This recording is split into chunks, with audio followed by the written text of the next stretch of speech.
Good evening, everybody. My name is Nick Cranford, and on behalf of Flanker Press, I'd like to welcome you all to the official launch for Dale Jarvis's newest book, Place Names of Newfoundland and Labrador.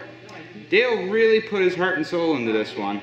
I don't think there's a book out there that gets intimate with every nook and cranny this province has than place names.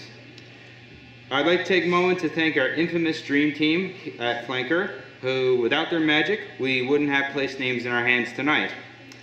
Gary and Margot Cranford, or Mr. and Mrs. Flanker, Shelley Rumble, Peter Haynes, Ed Oldford, Pat Snow, Brett Gill, and of course Jerry Cranford. I'd also like to thank the Canada Book Fund, the Canada Council for the Arts, and the Department of Tourism, Culture and Recreation for their continued support. Without further ado, here's the man of the hour, Dale Jarvis. Thank you very much, Nick. All right. Yeah. I'll keep that. Grant, thank you. Thank you for coming out.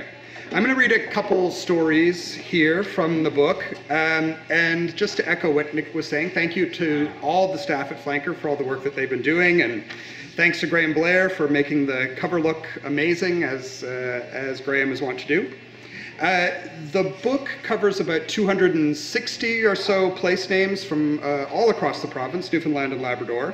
I'm just going to read, I think, two of my favorites. The first one I'm going to read is for Bishop's Cove in Conception Bay. Originally, Bishop's Cove was called Bread and Cheese Cove. But before you head to Bishop's Cove with your picnic basket, be warned. Bread and cheese is another false friend and has nothing to do with gluten and dairy products. Bread and cheese was a local name for the yellow toad flax brought from England. The plant is also referred to as bread and butter or butter and eggs in various parts of Newfoundland because of its yellow and orange flowers. It is still a common wildflower in many parts of the province. Others claim the name comes from the local name for the leaf and berry of the hawthorn tree.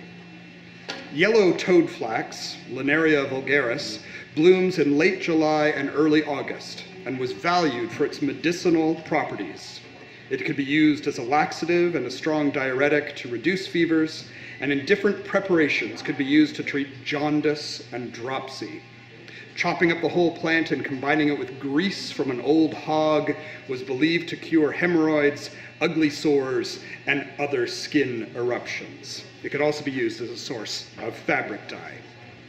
Unsurprisingly, bread and cheese was popular with early settlers. There's a bread and cheese Cove Pond, not far from Bishop's Cove, a bread and cheese island, renamed Bread Island, someone must have made off with the cheese, a bread and cheese point at Bay Bulls, and a bread and cheese hill in Calvert. The Cove was renamed for the Reverend John Inglis, Anglican Bishop of Nova Scotia, who toured Newfoundland in 1827 and consecrated the first Church of England church in the community. The name was officially adopted in 1842, which is fairly early for some of our place names.